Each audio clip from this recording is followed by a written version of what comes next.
नमस्कार।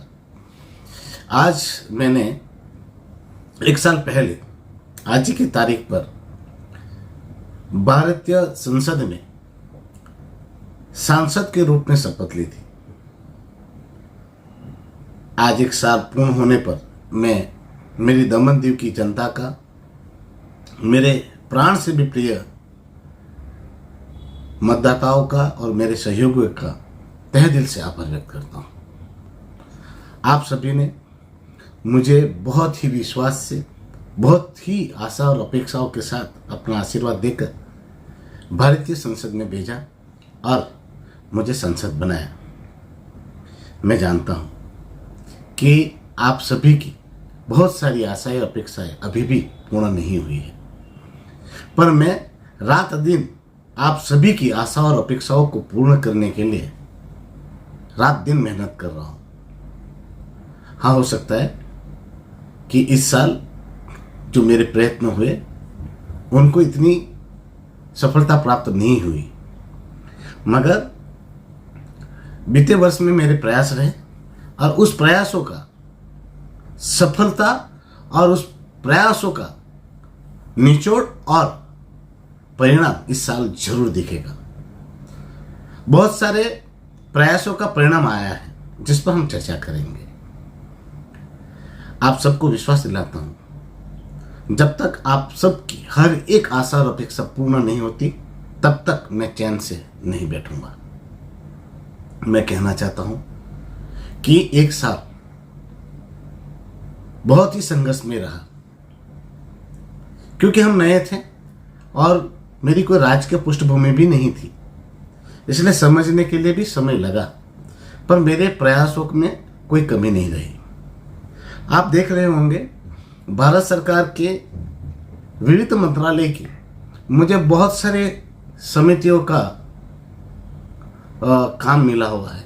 फिशरीज मंत्रालय हो, एग्रीकल्चर मंत्रालय हो, कॉर्पोरेशन मंत्रालय हो, फूड एंड प्रोसेसिंग मंत्रालय हो, एनिमल एंड हस्बेंड्री मंत्रालय हो, पंचायत राज की मंत्रालय हो या वेस्टर्न रेलवे की कमेटी का मुझे जवाबदेही दी गई है। और आप सबने देखा होगा कि इस जवाबदेही को निर्वाह करने के लिए मैंने मेरा पूरा प्रयत्न किया है। आज दमन दीव की आवाज़ सारे मंत्रालयों में गूंज रही है और उसमें उस मंत्रालयों की मीटिंग में उठाए गए प्रश्नों का आज भरपूर लाभ भी हमारे प्रदेश को मिल रहा है।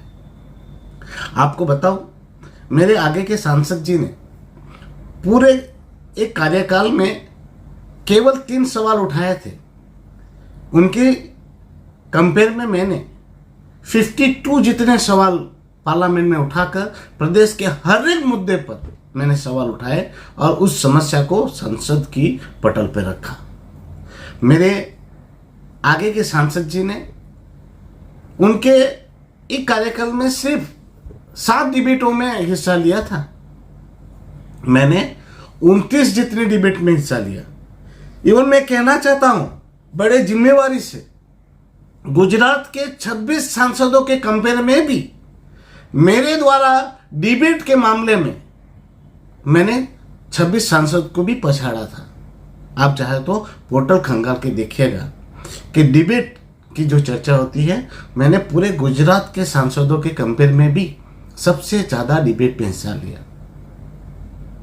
हो सकता है कि उन्होंने सवाल उठाए होंगे ज़्यादा, क्योंकि उनके पास पार्टी का पोर्टफोलियो होता है और उनको सवाल उठाने के ज़्यादा मौका मिलता है, पर मेरी ओर से मैंने दमन दीव के हर एक प्रश्नों को उठाने का वहां पर प्रयास किया।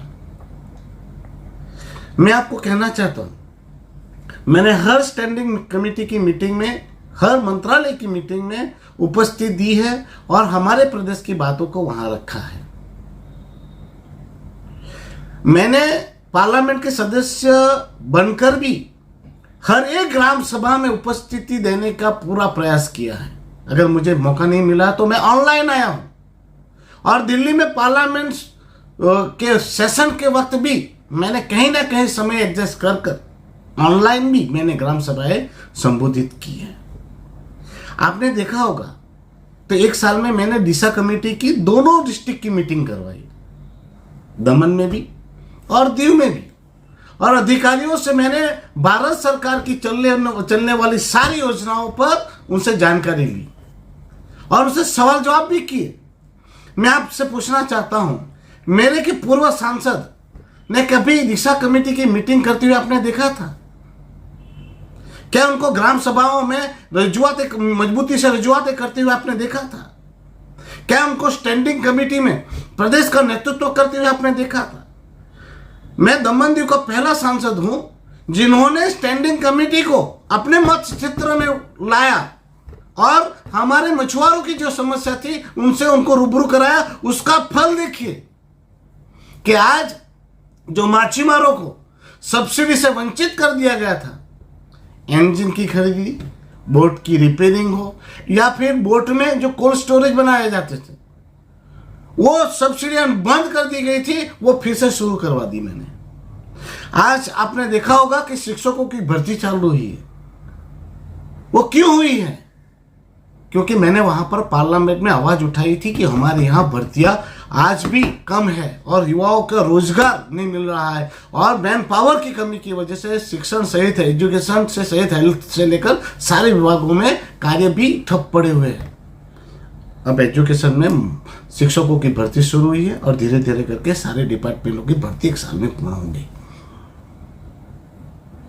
और आपको बताओ, मैं मछुआरों की समिति को मिलवाने लाया था तो उससे 2 करोड़ का कोस्टल विलेज जगह पे इमीडिएट मैंने पास करवाया था, पर दुर्भाग्यपूर्ण रूप से हमारे प्रशासन ने वणाकबारा में बनने वाला कोस्टल विलेज अभी तक प्रपोजल नहीं भेजा। और वहां उपस्थित लोगों को पूछेगा कि वहां के जो ये स्कीम चलाने वाले अधिकारी ने खुद कहा कि मुझे प्रपोजल 7 दिन में दीजिए, मैं तुरंत पास करके दूंगा। कोस्टल विलेज बनाना बहुत जरूरी है। वणाकबारा में सारे लोग, ज़्यादा से ज़्यादा लोग तो मछुआरे हैं, कभी भी इमरजेंसी हो सकती है। वैसे में वो इंफ्रास्ट्रक्चर बनेगा तो इमरजेंसी में वो काम आएगा, मगर प्रशासक जी क्यों नहीं चाहते बनाना? क्यों? क्योंकि सांसद उमेश पटेल को उसका श्रेय मिलेगा। आज बहुत सारी योजनाओं को मैंने इंप्लीमेंटेशन के लिए वहां रजूआतें की, मगर यहां से प्रपोजल नहीं जा रही है। क्यों? क्योंकि सांसद उमेश पटेल को क्रेडिट मिलेगा। मैं ये कहना चाहता हूं बड़ी जिम्मेवारी से, हमारे पूर्व सांसद लालू भाई पटेल जी, जिन्होंने पूरे 5 साल में 25 करोड़ रुपए इस्तेमाल करने थे एमपी लाड में। कितने? आज ही कोई भारतीय जनता पार्टी का कोई पदाधिकारी पूछ रहा था कि 1 साल में 5 करोड़ रुपए मिलते हैं एमपी लाड में। मगर वही व्यक्ति पूर्व सांसद लालू भाई को अगर ये नॉलेज देते तो शायद आज हमारे काफी सारे विस्तारों में काम एमपी लाड से होता। मैं आपको कहना चाहता हूं और ये चार्ट दिखाना चाहता हूं। इनमें मैं बड़ी जिम्मेवारी से कह रहा हूं, सांसद जी ने 19-20 में सिर्फ 2.5 करोड़ पास कराए, 20-21 में फिर से 2.5 करोड़ ही पास कराए और 21-22 में सिर्फ 2 करोड़ पास कराए और 22-23 और 23-24 में 1 रुपया भी पास नहीं कराया एमपी लाड में। आज एक प्रवक्ता भारतीय जनता पार्टी का कह रहा था कि 2.5 करोड़ को यूटिलाइज करो तो 2.5 करोड़ मिलते हैं। तो मैं इनको पूछना चाहता हूं कि लालू भाई ने 2.5 करोड़ जो लिए और 2 करोड़ लिए तो यूटिलाइज क्यों नहीं कर पाए? और शायद आपकी बात सही हो, इसलिए 22-23 और 23-24 में पैसे ही नहीं मिले। आपको कहना चाहता हूं, सांसद लालू भाई ने, जिनके पास पिछले 10 साल का एक्सपीरियंस था, जिनके पास सेंट्रल में उनकी सरकार थी, यहां उनका मित्र प्रशासक प्रफुल्ल भाई पटेल था, सारी सरपंच से लेकर जिला पंचायत, नगर पालिका से लेकर सारी संस्थाएं, सारे लोग इनके साथ थे, फिर भी 7 करोड़ रुपए की एमपी लाड ला पाए। और दुखद बात, उसमें से यूज कितने किए? 5 करोड़ 84 लाख, मतलब अप्रोक्स 6 करोड़ रुपया। 5 साल में सिर्फ 6 करोड़ रुपए इस्तेमाल किया आपने। मतलब क्या था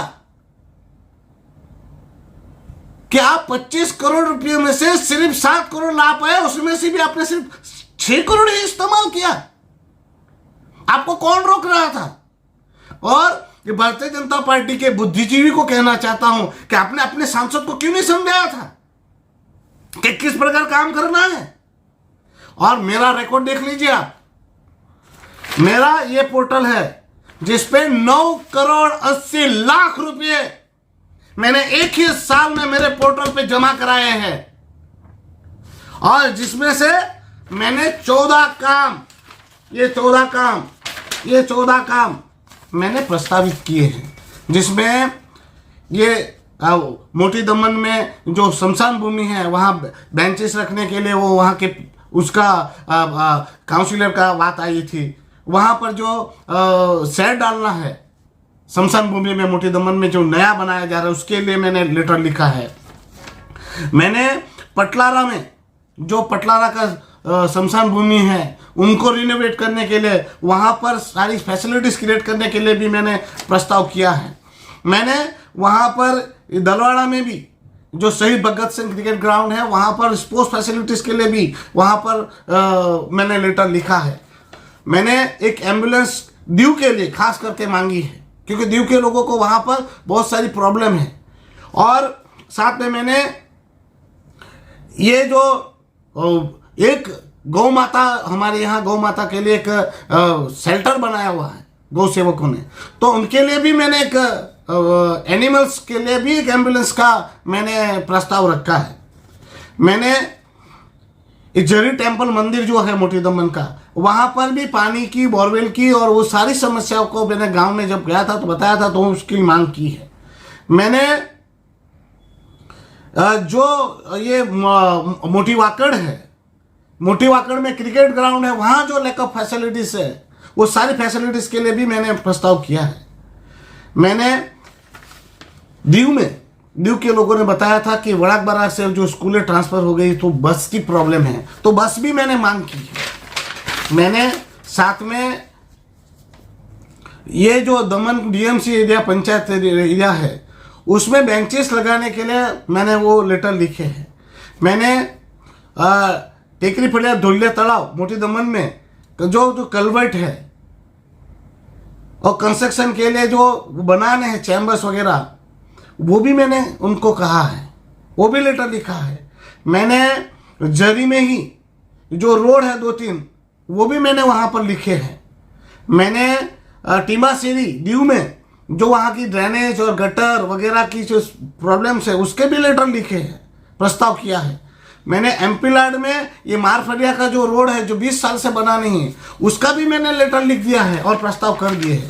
मैंने इतने प्रस्ताव कर दिए हैं एमपी लाड स्कीम में, और ये सारे लेटर मैंने प्रस्तावित कर दिए हैं। और पहला लेटर मैंने कब लिखा था वो भी बताना चाहता हूँ। मैंने 28/10/2024 को पहला पत्र लिखा था और 28/10 को दूसरा, मतलब तब से मैं हर एक एमपी लाड में मेरे फंड का यूटिलाइजेशन के लिए मैं लेटर लिख रहा हूं। भारत सरकार की गाइडलाइन में 45 दिन के अंदर ये जो भी एमपी काम प्रस्तावित करता है उस पर काम होना चाहिए। पर आप सब जानते हैं कि यहाँ प्रशासन किस प्रकार से लोगों को काम नहीं करने देते। मुझे नहीं, पूर्व सांसद को भी शायद यही काम करने नहीं दिया होगा, इसलिए उसका पैसा यूटिलाइज नहीं हुआ। पर मैं पूर्व सांसद नहीं हूं। मैंने एमपी लाड के वहां पे अंडर सेक्रेटरी, ज्वाइंट सेक्रेटरी को सबको बोला कि ये पैसे यूटिलाइज होना चाहिए, भारत सरकार के पैसे हैं और लोगों के विकास के लिए है। और आप देखोगे ये सारे के सारे पैसे इस साल में यूटिलाइज हो जाएंगे। एक साल ही तो हुआ है, मैंने उसमें मेरा फंड 9,80,00,000 रुपए जमा करा दिए। जो लालू भाई ने पैसे यूज नहीं किए थे वो पैसे का भी मैंने लेटर लिख दिया और वो लेटर के भी अनुसंधान में जवाब आया है, और वो भी सारे पैसे मैं रिटर्न ले रहा हूं, और वो पैसे भी लोगों के हक के हैं और लोगों के विकास के लिए है, वो मैं यूटिलाइज करने जा रहा हूं। लालू भाई ने, आप बताइए, क्या लालू भाई ने दिशा कमेटी कभी बनाई थी? क्या वो कभी कोई मंत्रालय की मीटिंगों में जाते थे? देश में ही नहीं, मैंने विदेश में भी हमारे संघ प्रदेश को गौरवान्वित कराया है। मैंने भारत सरकार की गुड गवर्नेंस पर लंदन की ब्रिटिश पार्लियामेंट में भी भारत सरकार के गुड गवर्नेंस पर आवाज बनाई और मैंने भारत सरकार का पक्ष रखा। और मैं दमन दीव का पहला सांसद हूं जिन्होंने भारत सरकार की गुड गवर्नेंस पर ब्रिटिश पार्लियामेंट में बोला।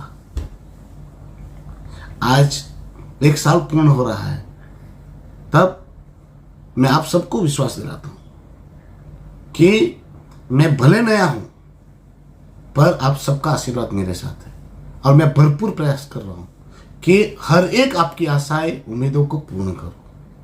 और मैं दिन रात लगा हुआ हूं।